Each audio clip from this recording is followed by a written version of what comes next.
आजच्या या मेळाव्यामध्ये दोन महत्त्वाच्या योजनांची अजून आपण सुरुवात केलेली आहे। पहिली योजना आपण सांगितलं होतं, आमचा शेतकरी जो आपल्या शेतीमध्ये राब राबतो, हाडाचं काढं करतो, रक्ताचं पाणी करतो, आपला शेतमाल पिकवतो, त्या शेतकऱ्याला मदत झाली पाहिजे म्हणून आपल्या सरकारनं घोषित केलं की शेतकऱ्याला यापुढे त्याच्या शेती पंपाचं विजेचं बिल भरावं लागणार नाही, ते राज्य सरकार भरेल। आज आपण MSEB विभागाला त्याचा चेक दिला, ते सगळे पैसे शेतकऱ्यांच्या खात्यात जमा झाले आणि आता शेतकऱ्यांना शून्य बिलाची पावती आपण त्यांच्या घरपोच देतो आहे। पुढचे 5 वर्ष शेतकऱ्यांना शेती पंपाचं बिल भरण्याची आवश्यकता नाही आहे। यासोबत दुसरी अजून योजना आपण सुरू केली, शेतकऱ्यांना सौर पंप देण्याची। जो शेतकरी मागेल त्याला सौर पंप आपण देतो। 2.5 लाख 3 लाख रुपयाचा सौर पंप, त्यांनी केवळ 10% पैसे भरायचे, 90% पैसे राज्य सरकार भरणार आहे आणि पुढचे 25 वर्ष त्याला विजेचं बिल नाही। पुढचे 5 वर्ष त्याच्या पंपाला काही बिघाड आला तर त्याची दुरुस्ती सरकार करेल। पंप जर चोरी गेला, तुटफूट झाली तर त्याचा विमाही सरकारने काढलेला आहे। अशा प्रकारे 60,000 पंप आपण लावले आहेत। आणि मला सांगितलं पाहिजे, सत्तार साहेब, सावे साहेब, याच्यामध्ये पहिल्या क्रमांकावर संभाजीनगर जिल्हा आहे, ज्यामध्ये सर्वाधिक पंप आपण त्या ठिकाणी लावलेले आहेत। म्हणजे एकीकडे शेतकऱ्यांना शेती पंपाचं बिल नाही आणि दुसरीकडे सौर पंप मिळाला, 25 वर्ष चिंता नाही, आणि तिसरीकडे आपण मुख्यमंत्री सौर कृषी वाहिनी योजनेच्या अंतर्गत आपल्या शेतकऱ्यांना त्या ठिकाणी खऱ्या अर्थानं दिवसा 12 तास वीज मिळावी म्हणून सौर कृषी वाहिनीची सुरुवात केली। कालच 5 वाहिन्या सौरवर गेल्या। येत्या 18 महिन्यामध्ये शेतकऱ्याची सगळी वीज ही सौरच्या माध्यमातून येईल आणि अशा प्रकारे शेतकऱ्यांकरता स्वतःची शेतकऱ्यांची वीज कंपनी स्थापन करणारं देशातलं पहिलं राज्य हे तुमचं आमचं महाराष्ट्र आहे, हे देखील मला या निमित्ताने सांगितलं पाहिजे। खरं म्हणजे आज आमच्या सगळ्या लाडक्या बहिणी या ठिकाणी आहेत। देशाचे प्रधानमंत्री काल आले होते। प्रधानमंत्री महोदय रोज सांगतात, देशाला विकासाकडे न्यायचं असेल तर देशाची 50% लोकसंख्या असलेल्या आमच्या माता भगिनी, आमच्या महिला यांना अर्थव्यवस्थेच्या, समाज व्यवस्थेच्या केंद्रस्थानी आणलं तरच आपला देश विकास करू शकतो। मोदीजींनी देखील बेटी बचाओ बेटी पढाओ पासनं लखपती दीदी पर्यंत वेगवेगळ्या कार्यक्रमांची आखणी केली। आता महाराष्ट्रामध्ये मोदीजींच्या योजनेतनं 11 लाख बहिणी या लखपती झाल्यात। लवकरच 25 लाख होणार आहे, मग 1 कोटी करायचे आहेत। लखपती दीदी म्हणजे ज्यांचं वार्षिक उत्पन्न 1 लाखापेक्षा जास्त आहे। परवा जळगावला लखपती दीदी बोलवल्या होत्या, त्यांच्याशी संवाद केला। त्यातल्या एका दीदींनी सांगितलं, 2-3 वर्षापूर्वीपर्यंत मी घरात काम करायची, माझ्याकडे काही नव्हतं, आज मी वर्षाला 12 लाख रुपये कमवते आणि अनेक महिलांना त्या ठिकाणी मी नोकरी देते। अशा प्रकारे समोर बसलेल्या सगळ्या आमच्या माता भगिनींना आम्हाला लखपती दीदी बनवायचा आहे। त्याकरता खऱ्या अर्थानं आपण हा कार्यक्रम हातामध्ये घेतलेला आहे। आणि सगळ्यात महत्त्वाचं, महिला धोरणाच्या अंतर्गत मुख्यमंत्र्यांच्या नेतृत्वात वेगवेगळ्या योजना आपण सुरू केल्या। लेक लाडकी सारखी योजना, ज्यामध्ये मुलगी 18 वर्षाची होत असताना तिला 1 लाख रुपये आपण देतो.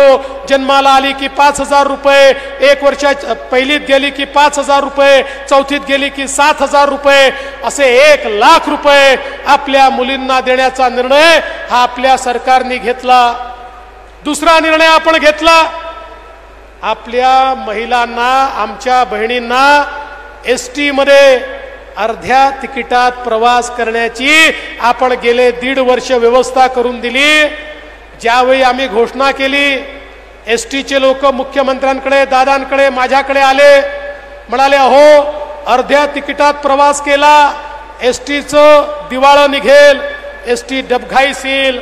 आम्ही सांगितलं काळजी करू नका, आम्ही पाठीशी आहोत, तुम्ही योजना सुरू करा.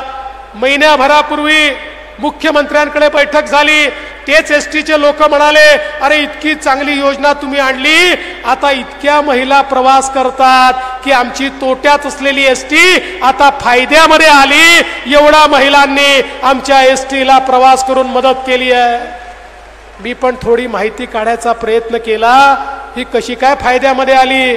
माझ्या लक्षात आलं, आमच्या सगळ्या बहिणींनी भाऊजींना सांगितलं आता जिल्ह्याला जायचंय, तालुक्याला जायचंय, तुम्ही घरी बसा, मी जाते. कारण तुम्ही गेलात की दुप्पट तिकीट लागतं, तिथे पान, तंबाखू, खर्रा, काय काय व्यसन करून येता, सगळे पैसे खर्च करून येता.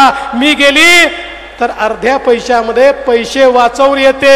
आणि म्हणून आता आमच्या बहिणीच मैदानात उतरल्यात आणि भाऊजींना घरी बसवलेलं आहे. अशा प्रकारची योजना आपल्या मुख्यमंत्र्यांच्या नेतृत्वात या ठिकाणी आपल्या सरकारने आणली. आणि तुमची सर्वात आवडती योजना लाडकी बहीण योजना, मुख्यमंत्री लाडकी बहीण योजनेच्या अंतर्गत योजना आणली तर विरोधक म्हणायचे पैसेच मिळणार नाही, योजना सुरू होणार नाही, खात्यातच जाणार नाही, योजना फसवी आहे. अरे आता योजना ही सुरू झाली, खात्यातही पैसे गेले आणि आमच्या बहिणींनी त्या ठिकाणी जगाला सांगितलं हो माझ्या खात्यामध्ये माझे भाऊ 1,500 रुपये महिन्याला टाकताय.